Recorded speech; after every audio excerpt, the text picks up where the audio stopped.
Je m'appelle Clara et j'ai été femme au foyer pendant plus de 2 décennies. Si on m'avait demandé il y a quelques années comment je décrirais ma vie, j'aurais probablement dit qu'elle était simple, prévisible et bénie. J'ai toujours cru en l'importance de maintenir un foyer solide, de prendre soin de ma famille et d'être une bonne épouse et mère. Mais parfois, même la vie la plus organisée peut vaciller quand on s'y attend le moins. Je n'avais jamais imaginé que quelque chose d'aussi fondamental que l'amour pourrait déborder les limites que je croyais infranchissables. Et encore moins que cela se produirait avec quelqu'un comme Santiago, le mari de ma fille cadette, Camila.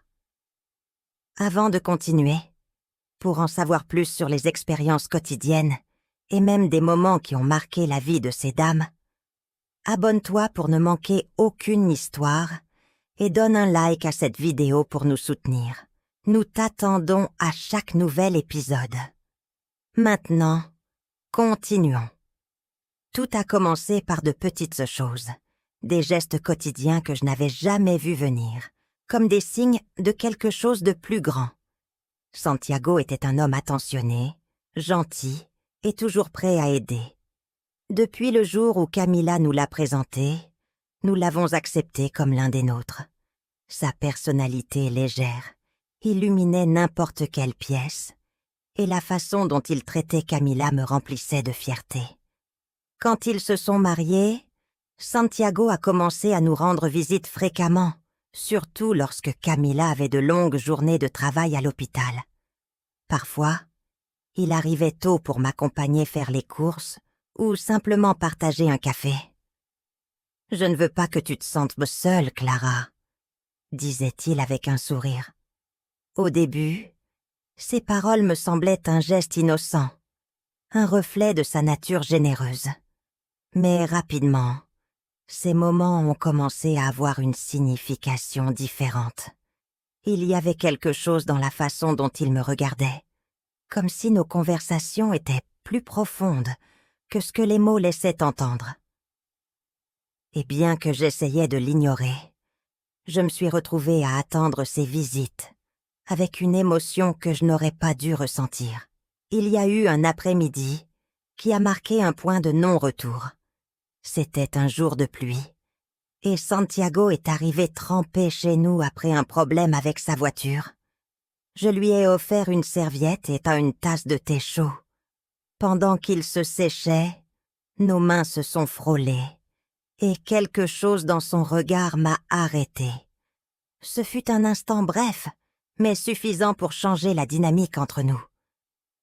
Clara, je ne sais pas comment dire cela.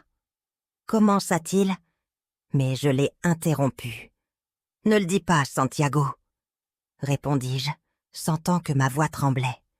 Le silence qui suivit fut aussi éloquent que n'importe quelle déclaration. Ce jour-là, nous sommes restés à nos places, mais les émotions que nous avions essayé de réprimer sont devenues impossibles à ignorer.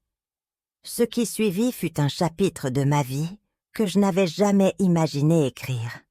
Santiago et moi avons commencé à partager plus que des mots.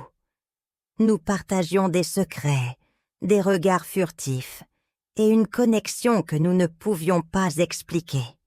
Tout se déroulait dans l'ombre, comme si nous vivions dans un monde parallèle où le temps s'arrêtait. Parfois, je me demandais comment nous en étions arrivés là. Était-ce à cause des années de monotonie dans mon mariage? Était-ce à cause de l'attention que Santiago m'offrait, quelque chose que j'avais manqué pendant longtemps? Ou peut-être était-ce simplement le résultat de 2 âmes qui s'étaient rencontrées au mauvais moment? Quoi qu'il en soit, chaque fois que je pensais à Camila, le remords m'envahissait. Ma fille était une femme incroyable, forte et travailleuse. Comment pouvais-je la trahir de cette manière? Et pourtant, quand j'étais avec Santiago, tout semblait inévitable. Au fur et à mesure que les années passaient, il devenait de plus en plus difficile de garder notre relation secrète. non seulement à cause du risque d'être découvert, mais aussi à cause du poids émotionnel que nous portons tous les deux.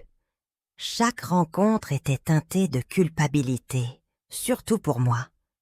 Ma foi avait toujours été un pilier dans ma vie, et je savais que ce que nous faisions était un péché aux yeux de Dieu. Il y a eu des nuits où je ne pouvais pas dormir, priant pour le pardon et demandant la force d'arrêter ce qui semblait hors de mon contrôle.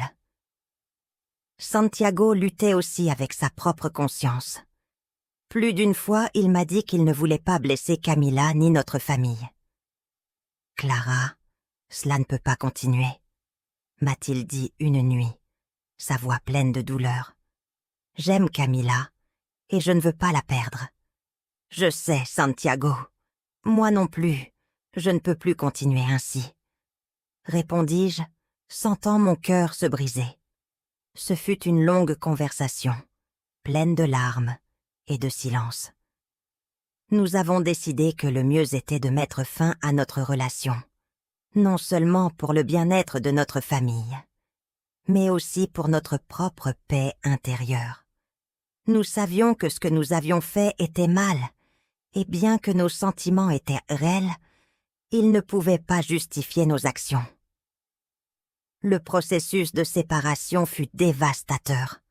Les jours semblaient interminables, et chaque rencontre familiale était un rappel de ce que nous avions perdu.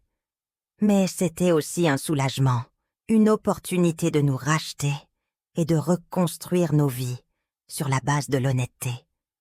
Je me suis entièrement tournée vers ma foi, cherchant du réconfort dans la prière et la confession. Santiago et moi avons tenu notre promesse de nous éloigner émotionnellement, bien que nous partagions encore des espaces pour la famille. Les jours qui suivirent furent un enfer. Ricardo et moi nous sommes séparés. Sa confiance en moi avait été détruite. Camila ne m'adressa plus la parole.